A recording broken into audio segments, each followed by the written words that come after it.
I got something for all you geniuses out here, okay? That's right, for all you geniuses, for all you people who are so smart. So, I'm gonna test your smartness, okay? And I'm gonna see how smart you are. I've got something I want to show you, and I want an answer to it. And I don't want excuses. Of course, if you can't answer, you can't answer, right? But I just had to say it this way because we got a society here full of sheep, dumbed down sheep, who claim they're not, who claim they're so educated and so smart, right? So, what I'm about to show you is not normal, and by no means at all. Okay, it tells me something has gone on, or is going on. Okay, you remember Henning, Countdown 2010? He always tells you to look up, to look up. Keep your eyes in the skies, people. Okay? Well, that's easy enough to do, right? But this is something that, well, let me show you.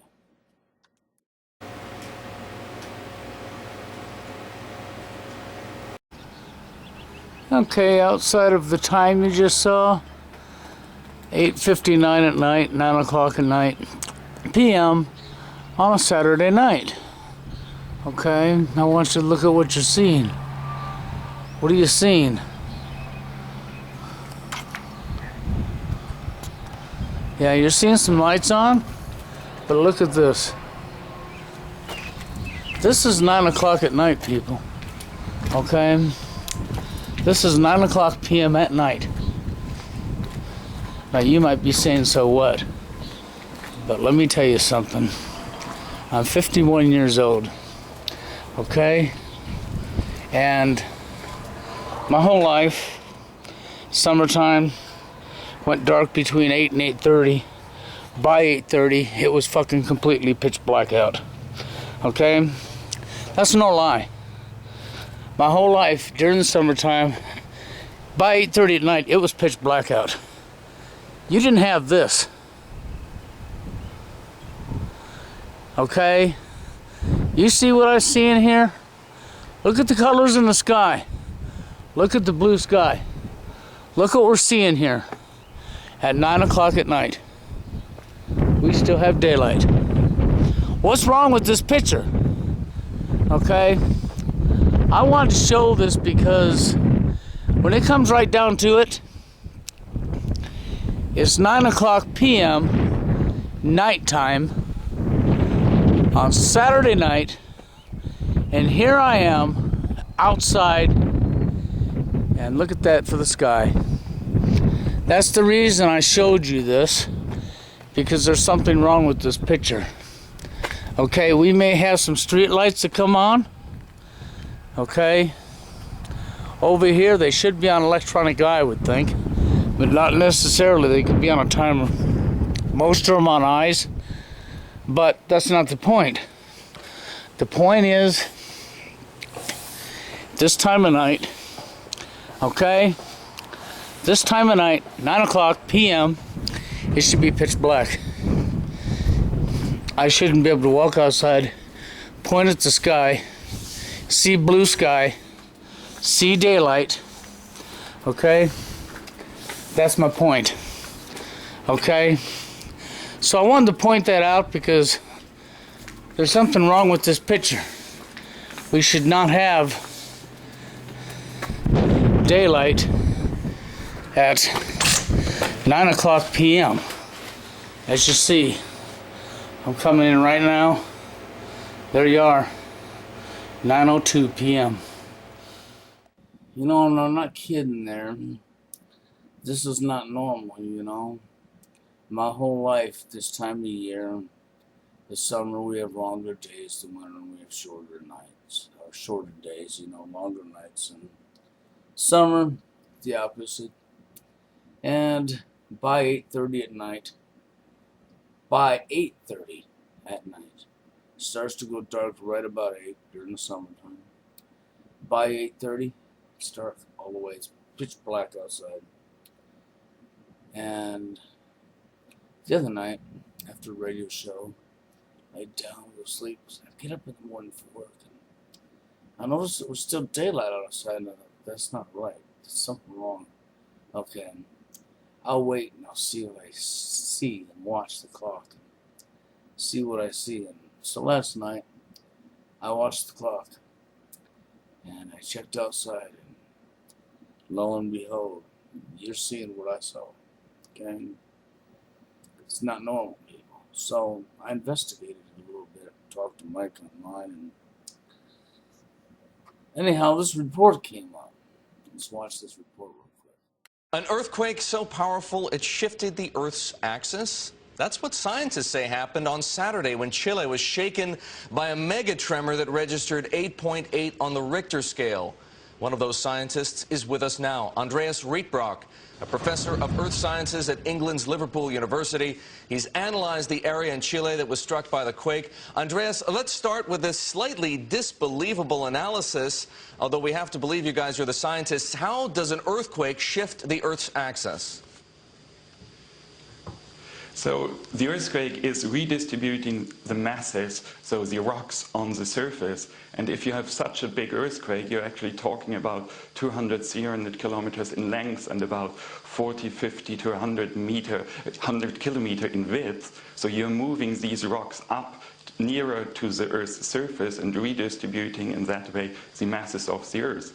It's like if you have watched the Olympics, the figure skating, if you look at the pirouette there, if the athletes move their arms closer to the center, they are just speeding up and spinning much more quickly. An effective explanation. I want to ask you, though, how often does this happen? We've heard that the tremor, 8.8 on the Richter scale, made Chile's earthquake the 5th most powerful since 1900. How high do you have to get for this kind of effect to take place?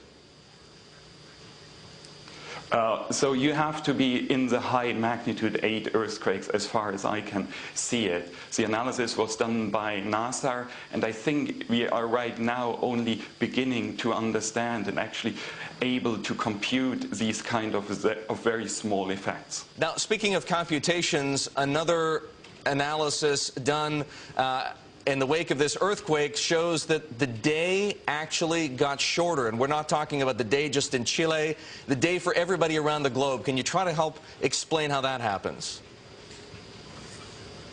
Yeah, because as I explained early on, you're changing the rotation speed of the Earth because you redistributed the masses. Therefore, the Earth is not spinning so fast anymore, and therefore our day has changed in this. All right, Andreas, thank you so much for joining us. Andreas Rietvrak of Liverpool University in England explaining how the Earth's axis shifted and the day got shorter. Incredible. Well, you know, that report there may confirm why I'm seeing what I'm seeing, right? Except for this one problem. It still don't add up. And you say, what do you mean it don't add up? Well, you know, they said that made the day shorter for everybody around the globe, around the world, okay? Made the day shorter, okay? You know, well, normally, the day would have been totally gone, totally black dark outside by 8:30 at night. So between 8 and 8:30 at night, you lost your day. You went dirty. It was not night time, right? And now, last night, I watched the clock, see, and it was still daylight as you see at 9 o'clock. And just before 9:30, it was totally black.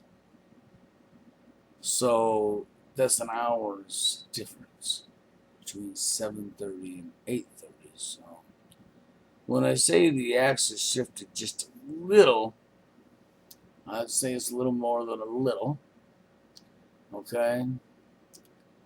Okay, it slowed down the speed of the Earth as it turns on its axis. Okay? So no speed, it don't go as fast no more. And people wouldn't hardly notice it. Some of the reports I've read, because it's so minute. Well, people wouldn't hardly notice it. It's so minute. I didn't know an entire hour was so minute. Okay, I just had to throw that at you, okay?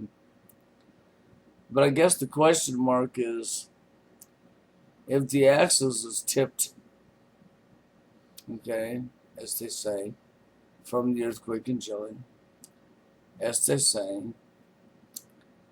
then it changed the speed of the Earth's rotation. But isn't the axis, I mean, answer me this. If I'm wrong, point it out, please, because I want to know, okay? But answer me this.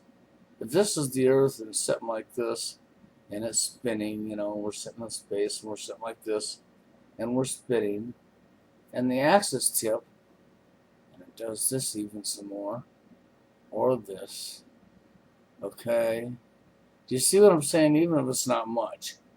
And then it slows down the speed because of the weight of the rocks, as he suggested, right? Okay, but wouldn't the axis shifting be like the position of our planet in space also do this a little bit? I mean, I don't know. I'm asking that question for you people who are so smart out there. Okay, I don't know for sure. My guess is, yeah, I would think so. But my problem with that is if that was the case, then the oceans and the waters would have to move a little bit too, wouldn't they? Because you're changing the pitch of the earth, water's sitting on there, and it's going to notice that you've moved it. I mean, like a glass of water, you know, you tip it just a little bit and the water goes with the tip. Ain't going to be no different on Earth if you tip the axis a little bit, right? At least that's my theory. Now, I may be totally off on that, so that's the reason I'm saying it the way I'm saying it, okay? But that's my theory. But the one thing for sure is, when they said the day got shorter, I don't know, really did it? Or did it get longer? Because, look at it this way, okay? During the summertime now I have 8.5 hours of dark because it's 6 o'clock a.m. when I woke up this morning. The blue sky was already there and the sun was already shining. Which means sometime, you know, when I get up to go to work, I'm up at 4 a.m. in the morning, it's still dark. I'll leave for work at 5:30. And between 5:30 and 6 it goes daylight because I'm at work in the morning and by 6 a.m. it's daylight outside. And that's right now. So you figure it's not dark to 9:30 at night where I'm at. And it's daylight by 6 a.m. That means you have 8.5 hours of dark and 12, 13, 14, 15 hours, 15 and a half hours of daylight. So which is more, 8.5 or 15 and a half? See what I'm saying? Do you follow my drift? So they said we lost daylight. It made our day shorter. From what I'm seeing, it made it longer, not shorter. The opposite of what they've said. Now, maybe during the winter over here where I'm at, that's where I'm at, okay, we'll have longer nights, shorter days. I don't know. Winter's not here yet. I just now noticed this. But I wanted your opinion, and what do you think? There's also rumor of, you know, Planet X. Look up. Keep in the sky. Something's going on. Well, there is something going on because I'm 51 years old. And I've never seen this in my entire life. Every year, faithfully, during the summertime by 8:30 it was dark. Dark, okay? And here we are at 9 o'clock at night. We're still daylight. It's not dark to 9:30. A whole hour difference. So something's happened, that's for sure.